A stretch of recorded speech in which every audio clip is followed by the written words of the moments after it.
Welcome to the mood board. I am Jarrod Kimber, and India played Australia today. Play the music.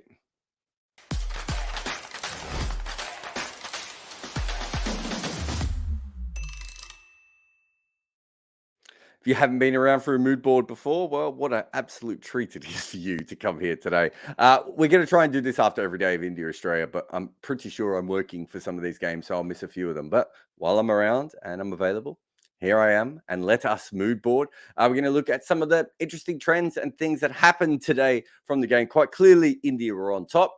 And it really starts, I suppose, from the moment that it wasn't an actual hat trick, but Jadeja got 2 and 2, and then later on he got Smith, which I don't know, is some kind of an emotional hat trick, if nothing else. Just waiting for Muku to catch up here. Oh, Muku. No, that's wrong. Okay, well, we're just going to have to go with something else here because this isn't going to work. So Muku hasn't noticed that I've changed the script. So how do I explain to him while he's on the other part of the thing that is not what I wanted? And actually what I want is the Australian control percentage screen graph. Let's see how quickly he can work this out on the fly. All right. So for Jadeja, I thought it was very, very interesting. As I said, he got the 2 wickets and the 2 balls, which I think really changed the game. And then if you have a look at what happens after that, there's a slight gap, I suppose, and then he gets Smith. So it's not a hat trick. It's not even close to a hat trick. But from an emotional point of view, it was really Marnus's wicket and then Smith's wicket on the other end that really changed everything for Australia. They were the 2 players who certainly looked like they were handling everything the best. This is the control percentage of all the players who were who stayed in for any period of time. You can see how it's quite noticeable that Carey and Hanscom are just a little bit lower when it comes to their control percentage. So Smith and Labuschagne, certainly from that perspective, we're batting a lot better. So for Jadeja to take those 2 out, also they're the 2 right-handers. There's been all this talk about the left-handers and everything else. But even without control percentage and even without factoring in the fact they're right-handers, they just looked like the best players that Australia had today. And that was probably the period where Australia looked like they were most likely to make a decent total was when Smith and Labuschagne were there, and Jadeja goes through them. If we can bring up the Jadeja spin graphic, I think in some ways this is kind of an ideal wicket for Jadeja because not every ball actually got purchase. And so when he managed to get any spin, there was a couple that just bit massively. And they didn't all spin sideways as well. There was a couple that bounced quite a bit and certainly went up. I think there might have been one that hit Labuschagne in the belly. It might have been from Ashwin or Akshar, actually. I can't remember who that was. But a lot of balls just didn't do much at all. And I think that for Jadeja is almost his best situation when there's natural variation in the wicket. He's so accurate. He obviously puts so many revs on the ball. He keeps the stumps in play all the time. He's quite quick. For him, the ideal situation is when some balls are spinning and when some balls aren't. Whereas obviously there are many spinners around the world that would just prefer the ball to be spinning a lot, and then they will try and bowl, the undercutters and everything else. Whereas I think when it comes to Jadeja, that's not quite the case. But yeah, so I think we've got something here on just Jadeja. Poor Muku's trying to find it because he now realizes the entire order has gone to hell. But there's a graphic that we found, which I think they might have put up on the TV at one stage, which is the difference between how much the ball had spun to Labuschagne earlier in the over, and then how much the one that actually dismissed him. And there was a lot of good things about that delivery. I don't want to just say that it hit that it hit something and obviously turned turned square from the center of the strip. It's also worth saying that particular one, I think he just slowed it down a little bit. I didn't get a chance to look at these speeds, and unfortunately now the BCCI no longer put the speeds up on the screen anymore. But it looked a little bit slower to me. It was obviously perfectly pitched, and Labuschagne had been hitting the ball so well, and the ball had been sliding onto his bat. He was probably willing to take a slight risk there. You could see obviously straight after how upset he was. But Muku, if you can find it, it's the graphic with the Hawkeye one there in the bottom left-hand corner, Muku. But yeah, so from that perspective, I think Labuschagne, obviously up until lunch, Smith and Labuschagne have been batting pretty well. Ball, as we said, has been sliding on. When the odd ball had done anything, I think the majority of them were probably a little bit shorter. And so when those balls were a little bit shorter, there was chance for the batter to adjust, drop their hands inside it, or they weren't playing an attacking shot. The interesting thing about that was it was a little bit fuller. I know that Labuschagne made it a little bit more so just by using his feet, but you could see here from this graphic that it was probably one of the fuller balls that went, and all those other balls are sort of just between that sort of 5.5 to 6.5 meter mark, and this one's just that little bit fuller, but it really does spin and bite, and just a touch wider than some of the other deliveries as well that had been bowled. Just masterful bowling by Jadeja from that perspective, and I think that I think that in many different ways, it was it it probably is a good thing to happen to Labuschagne early on in the series. He felt comfortable when the wicket was certainly doing anything. It was interesting that from a position of what the ball did off the pitch, despite the fact that Australia actually spun the ball more than India, it was the Indian bowlers who managed to get more balls that played up a little bit. If you look at the Nagpur pitch, and we'll talk about that later, that might just have something to do with this Nagpur pitch does seem to be a little bit more spiteful in the first innings than it is later on. And I think that's the case even for the spinners, let alone the pace bowlers.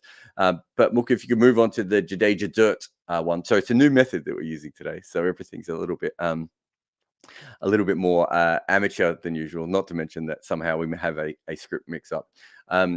But yeah, the other thing that I just wanted to mention is that when that ball hits the middle of the pitch, there is an explosion. And I would say that the majority of the balls that we saw that did anything actually had that happen to them. So it was certainly a case of ball. There wasn't much happening out of the rough. I mean, there wasn't enough seam bowlers to have bowled to even have brought about any rough. So from that perspective, I wasn't too worried. But you could see here that that's the puffer. That's the best frame I could get of the puffer duff. It was actually quite a nice big, puff that came up when that ball pitched. But you could see there, it's fairly full. Even if Labuschagne didn't quite get to the pitch of it, it was a very, very full ball. And probably because it did take something out of the surface, you could see that was the reason that it spun so violently away. And a very good stumping as well by KS Barrett. It's always a lot of pressure when you're picked as the better wicket keeper. And I've got a feeling that early on he missed one that sort of went straight through him. And my first thought was, it's going to be another situation where the best wicketkeeper is being picked, but he's made a mistake, and that's what everyone is going to remember. But I thought this was a good stumping, and I thought he did some really good work for the rest of the day. The other wicket, of course, in that sort of bunch that we're talking about, Labuschagne at one end and Smith at the other end. And it should be noted that Smith was one of the straight ones when he was playing for spin. But the other one, of course, was Renshaw. So he comes in next ball after Labuschagne. And he, we're talking about someone who has been brought in, obviously has a very good record against Ashwin, is thought to be a very good player of spin, probably in career best form. First ball comes in, Ashwin. Jadeja is bowling around the wicket to him. You see the ball pitches on middle stump. And so Renshaw tries to push it probably just a little bit too square. But again, you can see that this ball is pitched from the angle that Jadeja is bowling, that has straightened quite a bit. It's not quite as much as Smith's, but probably one of the balls that spun a lot more early on. And of course, that meant that Renshaw has missed it. And then it spun a lot, right? But the thing for Renshaw is it hasn't quite spun enough to miss leg stump, which is that's the second bit that you want in that. So I think that's very, very interesting. I think the Renshaw wicket is interesting from another point, and we'll get to Travis Head in a moment. But from that perspective, I certainly think that Renshaw was a little bit unlucky in his first ball to get something that hadn't been happening that consistently on the pitch. And if you watch the rest of the bowling from both sides, really, there weren't that many balls that did something as drastic as this, as you could see from the Indian spin percentage being down a little bit compared to the Australian one. If we just bring up the Jadeja's bowling average, it's really, really interesting that he's taken 5 wickets in the first innings here. He's not particularly a first innings bowler. This is his record in India when he bowls in the first innings. And there's nothing wrong. I mean, there's no time when Ravi Jadeja is not a good bowler in India. That's fair. But generally, he averages in the mid-20s in that first innings. And of course, it gets lower and lower. And Australia will be absolutely over the moon, the fact that they have to face him in the third innings as well, which is obviously his speciality. So, if you're an Australian fan and you're thinking, well, this hasn't gone particularly well, good news. It could get worse. All right, let's just get on to Nagpur. I think this was a tricky wicket. It was funny that Ravi Shastri had seen a team bowled out on it and was still saying that the wicket was fine. I don't think the wicket was fine. I mean, it was a tricky wicket, which is okay. I've got no problems with that at all. It wasn't that bad. As we said, a few balls went through the surface, but the majority of the balls didn't really do much at all. I just thought the Indians bowled very well, and Australia really only had two players who could hold them up, and that didn't last very long. But on this wicket, it's interesting, for those of us who remember the sort of Nagpur history. It wasn't that long ago that Nagpur was one of the worst test wickets in the world, just really flat. Not even good for bowlers, just or good for, not even good for batters, and not even particularly good for bowlers at times, just kind of dreadful, a surface. And they went through a long period when not having test matches. In fact, this test match we've got up on the screen here, this was the last test match that Nagpur played. There's only been 11, and it's not just test matches, because there's only been 11 first-class games in the last 5 years played there at all. So we really don't have a lot of data. In that particular game, India made 600, and I think Sri Lanka made around 200 in both innings, and we're roundly, quite easily beaten in that particular game. But it's worth just going on and having a look at the stats from Nagpur, because I did find it a little bit interesting. I think Abhinav Mukund put up a tweet about the last game at Nagpur, which is the dark blue line that you can see here. It's really good if I'm pointing at my screen to see if that's going to help you. I should be pointing here, right? No, not skillful enough to do that yet. The dark blue line is the last game that Abhinav was pointing at. And you can see in the first innings that the team was rolled. I think they were rolled for about 74. Something very, very low. But if you actually have a look, I don't know why Muku's on the light blue line. Well, we're having first mood ball back, everyone. Hey, who was it? Cummins couldn't get his length right today. Sometimes coming back after a while off, it takes time to hit your groove. In fact, Cummins couldn't get his length all day. But back to the Nagpur pitch. So if you just have a look there, you can see that Australia's score would just be under that light blue line, which again tells you that they're not that far away from kind of what you would expect of recent times in Nagpur. But there is a jump up in the second innings overall, but not a massive jump up. So far, the majority of the runs have come in the third innings. The problems for Australia, of course, is that India have already got off to such a good start that they might be in a position where they can put enough runs, and that doesn't matter. But if Australia, and I'm just going by these stats alone, if Australia does have the ability to keep them around a score of 300, based on what the Nagpur pitch has done very recently, you would have to say that they would not be completely out of the game. Whether they can do that with the dual off spinners and Pat Cummins struggling with his line. It was really interesting. No, his line was actually pretty good, but his length was quite poor. And I thought Nathan Lyon was quite poor with his length as well. Interestingly enough, the two bowlers, one on debut and one in the first time in Asia, I thought did very well. And I'm not just saying that because they're Victorian, but I'm not saying that because they're Victorian either.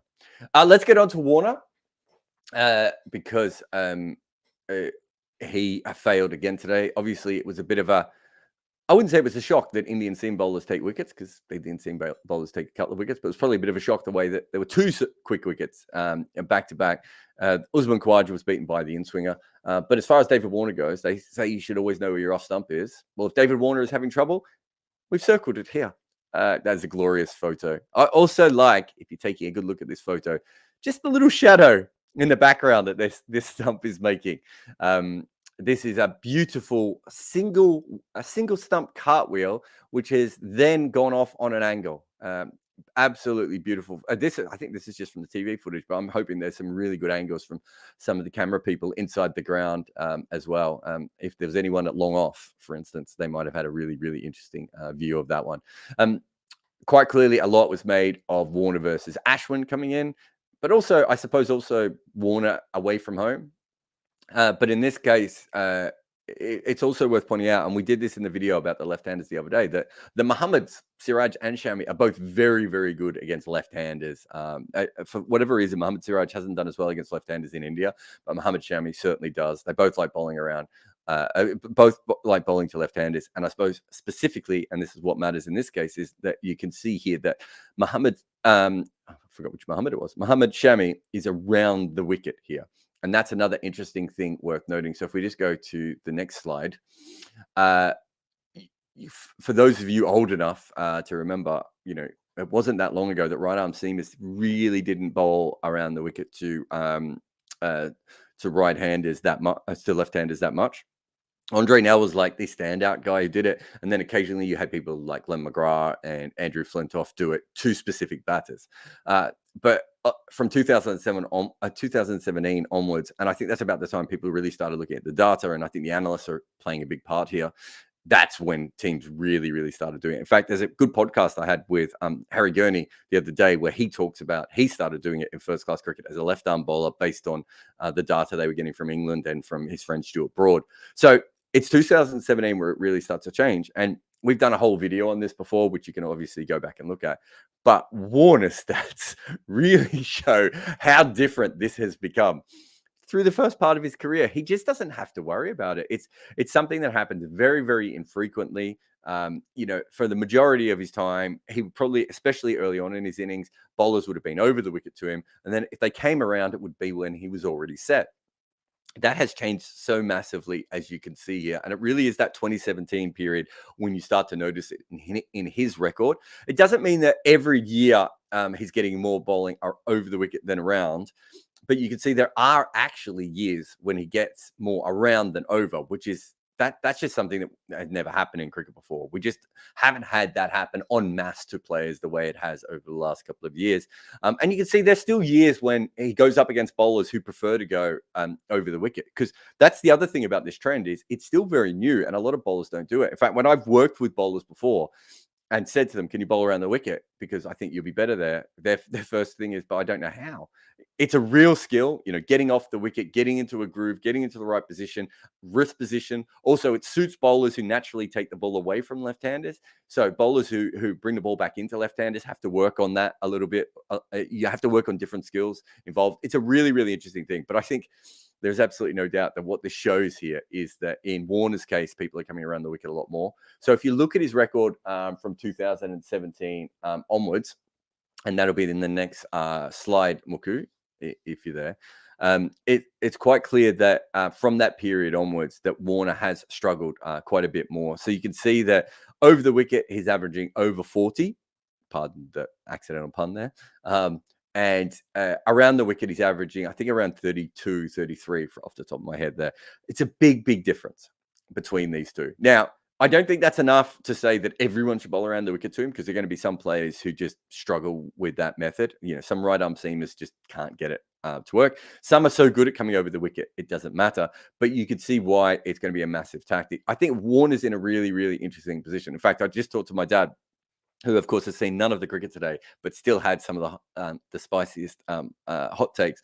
And he was like, when I told him what happened with Warner, he's like, he's going to retire now anyway. And I was like, well, he's in the middle of a series and there's an Ashes coming up. Now he's going to retire. So you heard it there first from Peter Kimber. David Warner is about to retire. So from that perspective, I think it's really interesting. If he doesn't retire, this is a huge year for his legacy, because if you look at those two averages, the other thing is that against right-arm seamers, he's just really struggling to get them away. He's obviously going to have to go up against, the left-arm finger spinners into the rough at certain times in this match, and Ashwin. It's a really, really tough situation, I think, for Warner to be in. We know he's not a particularly good player away, but very interesting. And if we go on to our next player as well, it's worth talking about Travis Head, who again is a player who away from home has not exactly set the world on fire. Australia had a choice in this test match to go between Travis Head and Matt Renshaw, both left-handers. Obviously, if Green was fit, he would have played over them. But instead, they went with Renshaw, which is interesting because Renshaw is, on a comeback. And if you want to know how that has gone, I think a lot of people, in Asia think sometimes the Western teams don't get particularly fired up about cricket. Here's a radio presenter in Adelaide upon hearing the news that Travis Head was not going to be playing in this test. What in the blazing glories? What in the name of Eric Morecambe is this? Is it a joke? Oh. I cannot believe it, Stephen. I am off my tree. Yeah. Top turnbuckles, you name it. I'm jumping off them all. What in blazing glories is going on? I've lost the plot. Yep. So that's the South Australian response. It's worth looking at this from a cricket analysis point of view, of course. We go on to the next one about with Head's stats in it. Look, his form for Australia has been brilliant. And if you're just thinking about that innings at the Gabba, which was magnificent, right? Like that's a pitch that was rated poor. He played a brilliant innings there. But Head has only ever made runs in Australia so far. And while he's been absolutely brilliant there, I thought he was pretty poor from the couple of tests he played in England. But he's played a few more in Asia, and it hasn't worked so far. We've got enough of his stats to say he can't particularly play spin well. He then obviously doesn't particularly play spin that well in Asia. It's a really interesting thing that people are still of that mindset, that we're not looking at things like this yet, despite the fact that they're fairly easy. And this was on Stats Guru. I didn't have to go into a private database to find these stats, and everyone kind of knows this already.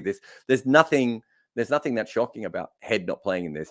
What I found particularly interesting in this case is that they had a choice between him and Renshaw, and they still went with him, which means that within this squad, you would have to say that he is the 8th choice batter. I think I've got those numbers right now, which I find interesting just from a fact that when Green wasn't available, you would have thought the best option would have been to give Head the nod just because he was in form and allow him to try and prove you wrong rather than just throwing Renshaw in there. Anyway, the other interesting thing that a lot of people have mentioned, of course, is that Head can bowl. But Head bowls off spin. Australia have Nathan Lyon. They have Todd Murphy. I mean, how many off spinners do you need in one side? I get the part-time option side of things, and I'm sure if India play any sort of big innings at all, Marnus will get 5 to 10 overs, maybe even more than that. But I can't really say that Travis Head's bowling was the difference. And Renshaw can bowl, of course, but he also bowls off spin, doesn't he? I think everyone bowls off spin now. What did Gideon Haigh once say? In Australian cricket, it's cricket's rubbish skill. Everyone thinks they can bowl off spin, and very few people can. Let's get on to Rohit Sharma. So it's really, really interesting. Again, the way he took the momentum. I shouldn't say that, should I? I don't really believe that. But he took the steam out of Australia's. Australia hadn't made many runs. I think he got an edge on his first ball, and then he got a couple of runs. You can see here that in the first 30 overs by home series, outside of that Bangladesh series, he certainly made some runs, but also the strike rate is quite noticeable here in that he's willing to attack from, basically from ball one. And I think with him, it's not that the strike rates are massively high in these first 30 overs. It's that he hits a lot of boundaries. And players who hit a lot of boundaries make teams feel a lot more nervous than, say, a player who's nudging the ball around and maneuvering the field. And there's a couple of times today, I think he hit 3 fours in a row off Cummins, hit 2 fours in a row off Lyon, was it later on? And there might have been another period. That's the thing that really, really bothers teams. It's that flurry of runs, because any pressure that you are building up, someone hits 1-4 and then gets a single. It's 5 runs. You can regroup. It's very hard to regroup from 2 and 3 boundaries in a row. And I think that's what Rohit's biggest skill is as a test batter, other than, making incredible amount of runs. He's got the best average of all time at home outside of Bradman at the moment. But there's certainly, this attacking thing that he does. And also he makes, I do think Australia overpitched, but he does make length a little bit less relevant because he can play so well on the up. It makes him a bit of a caught and bowled candidate at times off seam bowlers, which is a weird thing to be, but it can be something that can bother him. But more often than not, he certainly has the ability to knock players off their length. And if you look at someone, that's essentially why Zach Crawley plays for England. So far the runs haven't flowed for Zach Crawley, but the reason they really like him is his ability to drive off back of a length and everything else, and cause some issues from that perspective. So I thought that was really cool from him. If you just have a look at Rohit versus pace and spin as well. In the first 30 overs. Oh, it's a slow reveal. You see that, he's been doing a little bit better against pace. But again, his strike rate in that time, he's above 60 against pace and just below 60 against spin. He's not really letting the opposition, get a good start. It's not what we've seen from, say, peak David Warner, or certainly not peak David Warner at home.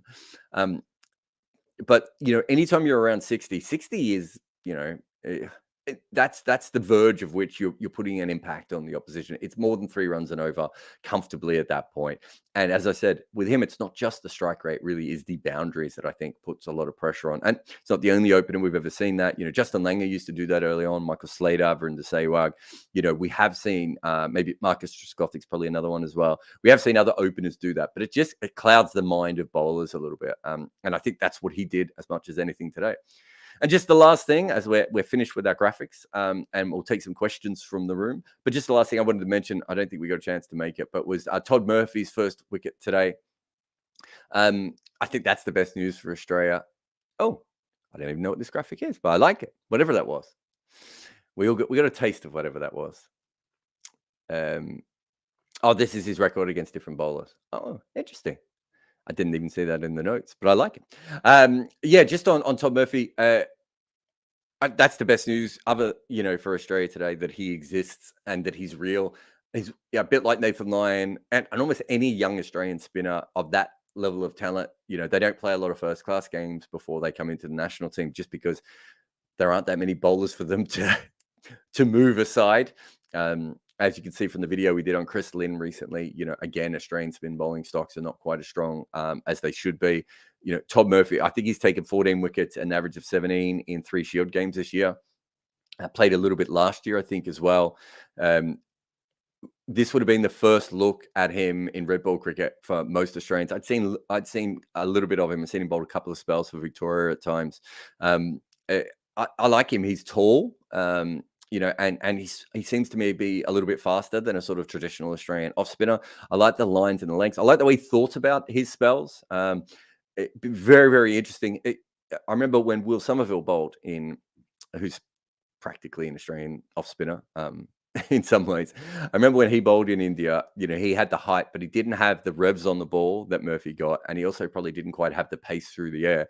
Murphy just looks like a much better version of a similar kind of bowler than Somerville was, which is someone who is hard to get away. They didn't, probably him and Boland were certainly the most economical today. And I thought he did very well, but I also liked that he started over the wicket, but then quickly changed to around the wicket. And his accuracy was really good as well. But that's the end of the written and graphic side of the show. So Muku will have a big breath here. I'm going to take a break, and then after the break, I'll go through your questions, and we'll see what we have there. But remember to subscribe to the show. We're going to be trying to do this as close to the stumps on every day as possible. So subscribe, press the bell icon, do all those things. And if you want to ask a question, a super chat is the best way to obviously get them guaranteed to be answered. But if you put a question in and I find it interesting, I will talk about it. But I'll come back after this break and start to get to your questions. There is something wrong in the cricket world, and while it may not be a conspiracy, there does seem to be a movement towards leaving more grass on the wicket, and thusly, the global batting average has dropped. If a similar thing has happened to you in your personal life, try Manscaped. Their Lawnmower 4.0 will help you trim any unwanted pubic grass. And once your downstairs track is taken care of, you can also use Manscaped's liquid formulations. So before heading outside, use the Crop Preserver ball deodorant to stay cool in the heat. And if you've been playing too many games recently and you need some help with your strip, why don't you go and get their Crop Reviver? I think I may possibly have taken all of this analogy too far. But the point is, Manscaped sells items that allow you to shave your pubic itch pitch. Use the code REDINKER, all one word, which is the name of my podcast, And you can get a 20% discount and free worldwide shipping while you curate your special strip like a team of sweaty men hoping it doesn't rain. All right. Let's have a look. DM95 says, why did dropping head cause such a reaction? I'm not going to play the video again. DM45. Because it was telegraphed by Bailey and pragmatic given his Asian record. How do we move past the good at home and auto pick everywhere else mindset as a sport? To be honest, I think cricket is getting there more than it ever has before. I do believe that most people, I can't talk for all cricket, but I do think in Australia there's a high level of casual cricket fans who just wouldn't know anything, and I'm not having a go at them. They watch, I should say, they wouldn't know anything about cricket outside of what they watch at home. So the hardcore fans, I think, maybe a little bit more understand, but some of them would still be like, "Wow, he was still our best. He might as well have a go."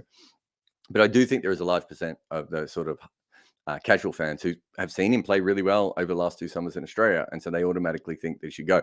I said from the start that I thought Head was traveling to India to train. George Bailey, as you said, was really clear that they were even thinking about not even taking him, which I think would have been a mistake. I think you take Head, and he spends as much time in the nets as possible, and you get him to work with some mentors when he's over there.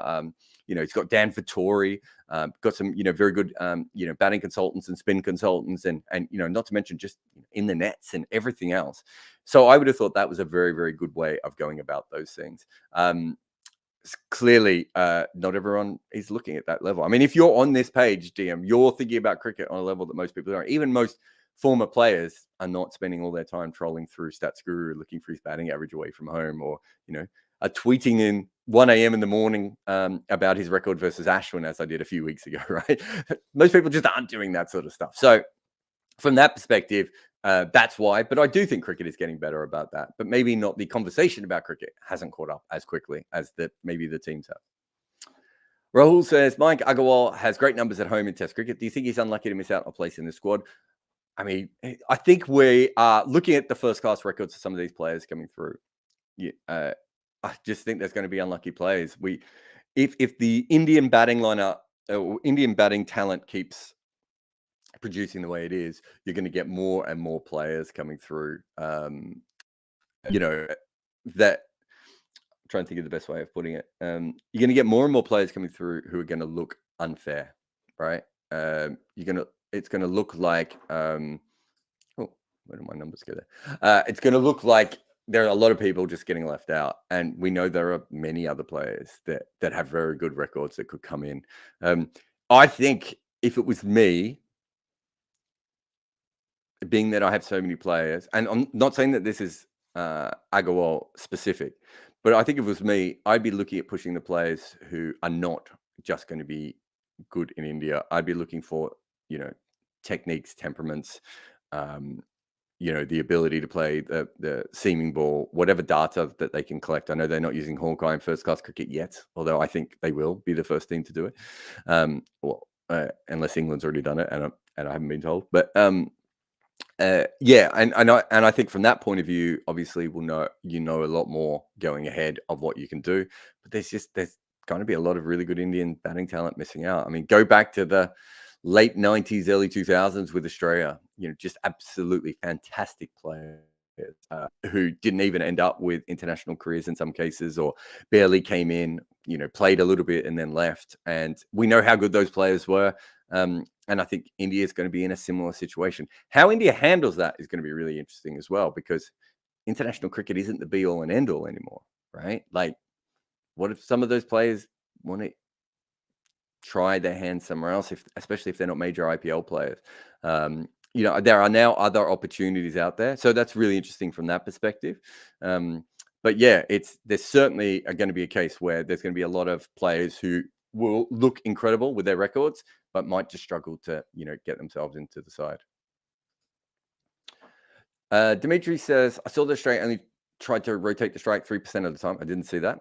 They definitely just looked uncomfortable with the idea of the ball spinning. Yeah, I mean, to be honest, the majority of the innings was probably the two partnerships, right? So it was Marnus and Smith, and then Carey and Hanscom. I thought those two partnerships were fine. I think they certainly got to a point later on in their innings where they weren't trying to rotate. And I think Smith early on probably wasn't trying to rotate. It felt to me that Marnus and Carey, for instance, and Carey was a little bit even more aggressive, but it felt from his perspective, he was trying to score a little bit more, freely. And then Marnus obviously was ticking the scoreboard over, whereas Smith and Hanscom really did seem to come in with the theory of just knocking the ball around. And getting themselves and not even knocking the ball around, as you say, stopping themselves from being bold, I suppose is the best way, defending and keeping pat. But I think that's fine. I think, they will all have come in with their individual tactics, and then the pitch will have played a part in that as well. Carey goes out reverse sweeping, although to be fair, I'm trying to think if it's unlucky, but it's an odd particular dismissal because he got so much bat on the ball and it still went back onto his stumps. But from that point of view, I didn't see that much looking for straight rotation. One thing I would say is there was a couple of very smart things that I thought India did. So with Hanscom, he quite often tries to get singles just behind square on the leg side. And if you have a look, instead of having a man back at the 45 for a sweeper, I'm now pointing back here, like I'm talking about my neighbor's backyard, but instead of having someone back at 45, they actually had, I don't know what the angle was, 63% around a little bit straighter, so that when he sort of turned to that, there was no single there for him. And the other thing that I thought they did was quite interesting was for Carey, just how quickly they just put the sweeper out. He reverse swept that first ball. It would have been very easy for the captain and the bowler to be like, oh, let's just encourage him to do that. Whereas I actually think he's going to reverse sweep anyway. Just put the fielder out. I think it's a very old-fashioned way of thinking. In the old days, what we used to say is keep the fielder up so we encourage the big shot. Whereas players now, are so used to playing the big shots through white ball cricket, and they trust those big shots so much. It's actually sometimes with a player like Alex Carey or Rishabh Pant, the better option is quite often having the fielder back because they will still play the shot. And there's still the risk involved with the shot, but you now have the ability to cut down some of the boundaries and also, in some cases, have a catching option. I'm not quite sure if Alex Carey is ever going to be caught at deep backward point, but hey, I've seen players get caught there before. So I thought that was very interesting from India's perspective. So I thought they really had thought about their fields. There's another field for Smith, I think, might have been when he was facing Ashwin. And, just having a look at where they had put the players, and this happens. First game, you've got all these series. You're not sure if they're all going to work, but felt like they got a lot of those sorts of fielding things right. It's from a fielding perspective, other than the fact that they don't really have a first choice, slip fielder for the spin. I'm not sure that, India did a lot wrong from where they put people. And, one of those was probably really quick and would have taken a free catch by Virat. The other one, I think he just was caught napping. It was an early edge off a spinner and he maybe just wasn't ready for it. These things happen. Faraz says, we can drop Head, but not Warner. We're talking about that, Faraz. That was another, one of my dad's hot takes was if we can say that Head, who has been that good at home, is not worthy of, playing in India. And what did I say? The 8th best batter. Why are they not doing the exact same thing with Warner? It's a really, really interesting one. And I think, I'm trying to think how far back it was. It was a long time ago. Someone asked me this in a piece I'd written after I'd written a piece about Warner. It's a really interesting one because I think at that stage he was averaging about high 30s away from home. I'm not sure what his overall record is away from home at the moment, but about high 30s. And this guy was asking, whether that was worth persevering with. And I think it probably is. Because if you've got an opener who, when they travel, is averaging anywhere near 40, you would probably take that. It's just the fact that with Warner, I don't know what he's averaging now, but at one stage he was averaging over 60 in Australia. It's the gap that is the bigger issue, right? It's the absolute massive gap. As an opener, he's not that disappointing away from home. But what I would say is, I'm not sure this is going to be his series. And it's going to be really interesting. I said this could be legacy defining. Because if he plays all these tests and they don't drop him, and let's say best case scenario, based on how he's batting at the moment, the average is somewhere between 30 and 35 against India and then against England. That's how we're gonna remember him as someone who was fantastic at home and maybe didn't quite make it away from home. And I can't see how that's not going to be the case going ahead. So Yeah, thanks for the questions. I'll go through and have a look if there's any others. There was heaps of questions about KL Rahul failing. They just put on a really good opening partnership that broke the back of Australia. It's a really interesting way that people think about cricket. He hasn't done his job, as in he's gone on to make a lot of runs in this particular innings. And I think I would have picked Shubman Gill anyway in that position. I just think Shubman Gill's just a better player. But from that perspective, it's interesting that every time an Indian batter goes out now, it's a failure. That's not a failure. They're chasing less than 200, and they completely annihilated Australia at the top. And he also did the right thing of completely backing Rohit Sharma, who was clearly in much better form than him. And then he got a good ball. I thought it spun and jagged a little bit more than some of the others. We've got to start, especially, as I said, you want to have your hot takes with your uncles, watching with your friends on your WhatsApps, that's fine. This is where we do a cricket analysis. You have to actually do some analysis here. There's nothing wrong with India's start there. I think they've done very, very well. So I think we need a little bit of what's the word? Objectivity.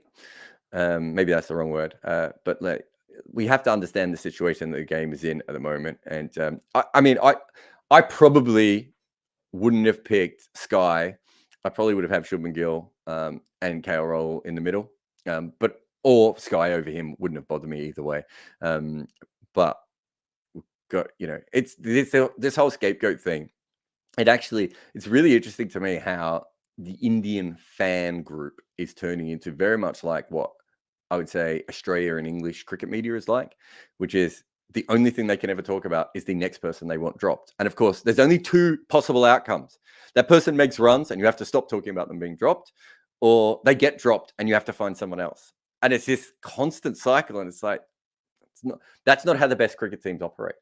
And it shouldn't be how the best cricket teams operate. But that's probably for another day. Let me put up a quick ad and I'll go through, see if there's anything else in the comments. You're listening to Cricket's Conversation on 99.94. Whatever your team, we have the show for you on podcast, YouTube, or on the 99.94 app.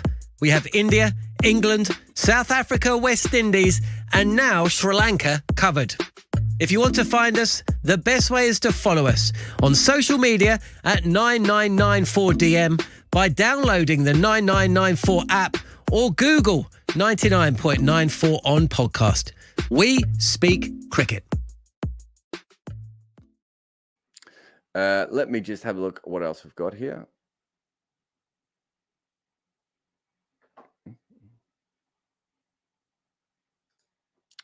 Sorry, I'm just going through the comments to see what is happening. Actually, I'm going to answer this. If you love the language of cricket and want more, then head over to the 99.94 app and you can hear all of our podcasts and cricket commentary. We're adding new shows all the time and covering cricket series from all over the world. Be the first to hear all of our announcements by following us on social media at 9994DM. Welcome to Cricket's Conversation. Sorry, pressed that by accident. All right, let's get into the questions here. Sartek sent a super chat. Thank you. Do you think KL needs Ranji time to get back into the groove? He looked uncomfortable today. I didn't think he looked particularly uncomfortable. I think of all the players who spent a significant time at the crease, I thought Hanscom maybe looked the most uncomfortable. Although, to be fair to Hanscom, kind of looks uncomfortable most of the time when he bats. He's got, a bit of a weird style at times. So I wasn't sitting there going, KL needs, wasn't looking comfortable. Look, I think most cricketers in the world need more time playing first-class cricket. That's just not going to happen anymore, especially for someone like him who's a three-format player. No one's going to get the kind of practice that they need anymore, the kind of preparation. Look at the England players talking about one-day cricket at the moment. I think it was Jason Roy saying it was so weird being out there when he had 50 overs. It's been such a long time between that happening for him. And that's certainly something that's going to happen more and more going ahead. So thank you very much for the super chat. But look, when it comes to first-class cricket, I just think that things have changed and you kind of have to work it out in the middle. And that might mean that a slightly different, and this is for batters and bowlers, that slightly different cricketer is able to be a 3-format cricketer in the future. And it may not just be someone who has the skills to be a 3-format cricketer, but also the ability to perhaps on the fly change what they need to be doing, and maybe find a groove quicker or whatever that may be. It's a really interesting one going ahead. Who we got here? Estroy says Jadeja is a shoulder bowler. That's why he struggles with the ball in softer wickets of England, does well on the harder wickets of Australia. A great test all-rounder, very good ODI cricketer, below average in T20 international. I think the problem on the wickets, I think the problem he has is the kind of purchase he gets. So he probably needs, a kind of surface that assists him in a way that someone like Ashwin doesn't. Ashwin or Lyon are probably going to, I think they probably have more naturally dangerous deliveries on flatter pitches. So the shoulder thing I understand because he has that sort of Shakib Al Hassan type action, and it's a lower kind of action. But I think the difference really is that those sorts of bowlers just need a little bit in the pitch. They don't even need that much, but they need a little bit in the pitch. And you've seen at times when Jadeja is bowled on pitches that don't really offer anything, that he doesn't really have a plan B and a plan C. And I think that since the days where he was a bit of an automaton under Dhoni, I think those things have changed a little bit more. But from this perspective, I would say that he's certainly a much better bowler than a lot of spinners, just when there's that little bit of help. And that's what I was saying before with him. When he gets a little bit of help rather than masses of help, he's actually quite an interesting bowler because that ability to, because he is so accurate. And Shakib, I think, is very similar to this. It's not that they don't, if you ask them what they would prefer, they'd probably say a raging spinner, a spinning wicket. But actually, maybe what is better for them is a wicket that's a little bit more inconsistent, that gives them their sideways movement on occasion, and that goes through. The other thing I would say about those two particular bowlers is probably more often than not, bounce is not going to get them wickets. And so, again, the sideways becomes the most important thing. That's not the case for Ashwin or Lyon or, Australia's bowling coach, Dan Vettori, right? Those sorts of guys have the ability to use overspin or bounce. And, from the extra height that they have and the different kind of actions that they have, even someone like, Akshar with his weird action that, every spinner has a slightly different version of what their ideal kind of pitch was, right? As a very crap leg spinner myself, when the ball was spinning a long way, I never really ever seemed to get wickets. For me, it was when it was spinning a little bit, but the ball was keeping the pace off the wicket. That was when I was much better.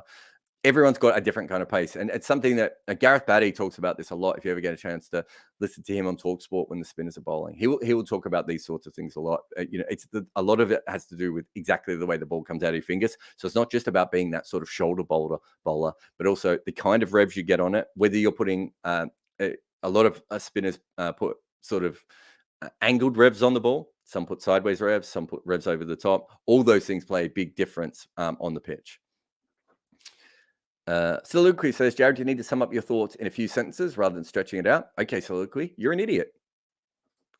Rahul says he averages less than Jadeja. I'm assuming you mean KL Rahul. Again, what are we talking about? Jadeja's been absolutely fantastic. Also, Jadeja has the cushiest batting position anyone could have. He's batting at like number 8 and number 7 and number 6. Sign me up if I'm a specialist batter for that position. There's a reason we don't have specialist batters in that position, right? This is what I'm talking about when it comes to analysis and understanding how these things work. It's never as simple as someone else averages more. I made the joke in the video the other day that Mitchell Starc is averaging more as a left-hander than David Warner or Matt Renshaw is in Asia or Travis Head. That doesn't mean that Mitchell Starc should bat at first drop. He's doing that batting at number 8 or number 9, maybe even number 10 on occasion. That's a completely different thing. You've got to start factoring in all the different parts of the game. And I think Jadeja is fantastic, but I also don't think Jadeja's, and I've probably covered Jadeja as much as anyone has, especially his batting, probably more his batting than his bowling, which I'm a bit obsessed with. We still know that he's not the sort of person who's probably going to get 100 after 100. But what he is absolutely brilliant at, Jadeja, is not getting out. And that is a brilliant skill to have if you're batting at number 6 or number 7. up the order, you really want players who can construct innings. It's a completely different kind of player that you're looking for. This whole idea, as I said, we've got to get a little bit smarter when it comes to those sorts of things in cricket. Rudy says, I was expecting so much more from Usman Khawaja. He got a swinging delivery and he hit him on the pad. I mean, the majority of wickets to Test match openers are going to come quite early on from good deliveries. That's just a thing that happens in cricket. I'm not gonna over worry. I'm not gonna spend too much time thinking about Usman Khawaja missing a ball that swung. And my first thought on that wicket actually was that it was a lot worse than it was. I felt like he'd fallen over a lot more, but he actually falls over afterwards, which still suggests his balance wasn't particularly good. Probably he's trying to hit it a little bit too square. It's a good ball though. Sometimes they're good balls. He probably thought it pitched outside leg stump and he had a free hit at it. And to be fair, it was just on the line of leg stump. So he wasn't particularly wrong. Good ball, hitting, the bottom of leg stump. Well bowled. Sometimes openers are going to go out to good balls from opening bowlers. That's kind of their job. That's why Mohammad Siraj was hired. We'll have one last break, and I'll just have a look and see if there's anything else in the chat willing to go. As I said before, we're going to be trying to come back here every single day from that point of view. And we're going to be trying to do this show as much as possible. So if you've enjoyed today, come back again tomorrow. But let me just see if we've got... we'll just play this ad, and then I'll just mop up the comments, and then I'll be back later on anyway if you've got more questions, because I'll be doing a wagon wheel because it's Thursday. I'm always here. There is something wrong in the cricket world, and while it may not be a conspiracy, there does seem to be a movement towards leaving more grass on the wicket, and thusly, the global batting average has dropped. If a similar thing has happened to you in your personal life, try Manscaped. Their Lawnmower 4.0 will help you trim any unwanted pubic grass. And once your downstairs track is taken care of, you can also use Manscaped's liquid formulations. So before heading outside, use the Crop Preserver Ball Deodorant to stay cool in the heat. And if you've been playing too many games recently and you need some help with your strip, why don't you go and get their Crop Reviver? I think I may possibly have taken all of this analogy too far. But the point is, Manscaped sells items that allow you to shave your pubic itch pitch. Use the code REDINKER, all one word, which is the name of my podcast, and you can get a 20% discount and free worldwide shipping while you curate your special strip like a team of sweaty men hoping it doesn't rain. All right, what have we got here? I think we had another super chat. Here we go. Shubman says, how much effort went into the Manscaped ad? You have to ask Muku on that. I don't think anyone's ever paid me to talk about that before. We've actually got some new ones that we'll be getting out shortly. But huge thanks to Manscaped. To be fair, they really, I don't know how long they've been with me now, but they started my podcast. They're obviously on YouTube now as well. They allow us to make these videos, as do super chats. So Shubman, you're the Manscaped of Singapore. I'm going to say based on that currency that came up. Apologies, everyone, that I called Chris Green Chris Lynn again. It's like a mental tick that I don't know what it is. And the thing is, a photo up of Chris Green and of Chris Lynn, other than the fact that there's an N, and there's nothing linking these two humans at all. So yeah, I apologize. I'm going to be doing it for the rest of the time. And Cam Green, Cam Green is going to enter that triangle as well. There's just too much. So I apologize ahead of time, because that will happen. Brunel says Murphy's release is like Swan. Yeah, he is. He's probably not quite as. It's probably not quite as poetic as Swan. Swanee had one of those more old style bowling actions, whereas I think that if you look at Murphy, it's maybe a little bit more, that sort of new style. And I think that is because he's trying to bowl a little bit quicker than Swanee did. But Swanee's not particularly tall either. I'm guessing that Murphy's probably got him by a few inches, so there should be slightly more bounce and slightly more drop on his deliveries from that point of view. It'd be interesting to see what Swanee actually makes of him. But I think he's a really, really good bowler. And I heard from some friends who were watching him, some Indian people who were watching him in the nets before this tour, and they were very impressed by him as well. I think Shastri might have said something, or Gavaskar might have said something on, I think a lot of people would have wanted Ashton Agar to play here. Obviously, adds a little bit of extra batting, or you could have used, someone like Zampa or Swepson if they wanted the leg spinner. But I do think that Murphy is Australia's second best spinner in Test match cricket, based on the very little I've seen of him so far. Just a shame he's another off spinner. It's a shame they're all off spinners. It's a shame off spin exists, if we're being completely honest. Darlow says, how do you think we can improve in the third innings? Well, I was going to say I'm assuming he's Australian, but I've just seen his little image there. He's definitely Australian. I think a lot of the heavy lifting is going to have to be done by Smith and Labuschagne, and I thought they batted very well. I thought there were very, very good signs there. I'm not sure that, I suppose the other player that they didn't get anything from is Khawaja, and we saw one ball of Renshaw. So if Labuschagne and Smith are still batting at the same level that they're batting at, and they get any sort of a lift from Khawaja or Renshaw, there's almost an automatic thing there. Not being 2 for none is probably a very, very good start. So I went very Australian there, didn't I? Not losing 2 wickets early on to the seam bowlers. Not that they didn't bowl well. In fact, I thought Siraj bowled well later on when the ball was reversing as well. But losing 2 wickets early on, it's just putting you way behind at the ball. And then in that position, you're having a look, and you've got Smith and you've got Labuschagne basically there. And I don't know how other Australian people felt, but as an analyst, I was sitting there going, a wicket here, and this is pretty much done for them. And more or less, that is what happened. I thought that, obviously Carey and Hanscom put on quite a good partnership, but more or less it was, a small partnership at the end, but the majority of the runs came early. So they're going to have, those two are going to have to continue to be in good form, but put on bigger scores. But then I think Khawaja and Renshaw are the other two. And the other thing I would say is that I thought Carey did very, very well. I'm not sure he can do much more than cameos. It'd be great to see, but I think this is going to be the biggest test he's had in Test cricket. Pardon the pun. But what I would say is, if Australia has started to put some runs on, well, Carey's the sort of player who puts pressure back on you. I wouldn't say he put pressure back on India today. There was a moment where Ashwin went to come in and pulled out of his delivery because he was waiting to see if the reverse sweep was happening. I mean, we've seen Ash do that so many times. I wouldn't want to say he was under pressure, but it made him think slightly different. And those sorts of things are very, very important as well. Cricket Video says, prediction tomorrow in the first session, India batting will collapse. India will get about 50 runs first lead, and the fourth innings, India will get a target around 200. Yeah, I don't know if you were here from the start, Cricket Videos, but if you have a look at the Nagpur thing, I'm not even sure India need to collapse. From where they are, I think there's a very good chance of a sort of a steady stream of wickets coming through. The one advantage India has is that very deep batting. I didn't talk about this, and I'm not sure there's a way of really searching this, but this would have to be one of the most shallow batting lineups that Australia has had in a very, very long time.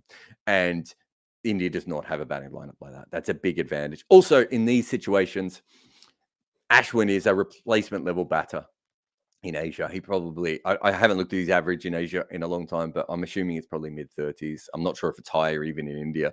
So in these conditions, he's not that far off, just a decent level quality batter, which means that the batting lineup's extended even further, from a talent perspective. So I still expect India to get a lead, and I should say a decent lead, so more than a comfortable lead. So I think your idea of them getting a 50-run lead, I don't see that based on what we've seen so far.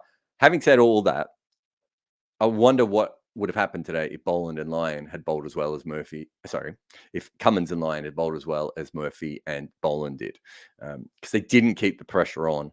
And I can't remember a period where the Indian bowlers ever bowled as poorly as Cummins and Lyon did, unless I'm just misremembering. I know there was a full toss from Ashwin at one stage, but perhaps he was trying the Karen ball or something at that. But I just don't remember that. And there might have been another short ball he bowled to Hanscom when Hanscom was trying to get off strike. Really, they just managed to keep the pressure on in a way that the Australian bowlers didn't. If the Australian bowlers start putting the pressure back on, it will be very interesting from that point of view. But huge thank you to everyone. As I said, we'll be here all the time. We did a video yesterday up on Australian left-handers turning up in India.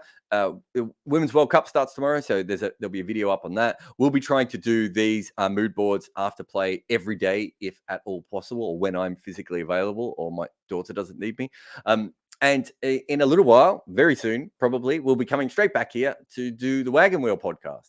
So, I don't know, go and have a drink, and I'll see you back here soon. So if you didn't get your question answered on the first one, feel free to come back and have another go. But thanks to everyone who commented. Remember, you can watch these videos now on YouTube, but also on Facebook and on Twitter, if that's where you prefer to get stuff. And there's also all the audio podcasts that we do as well. But bye for now. I'll see you again next time.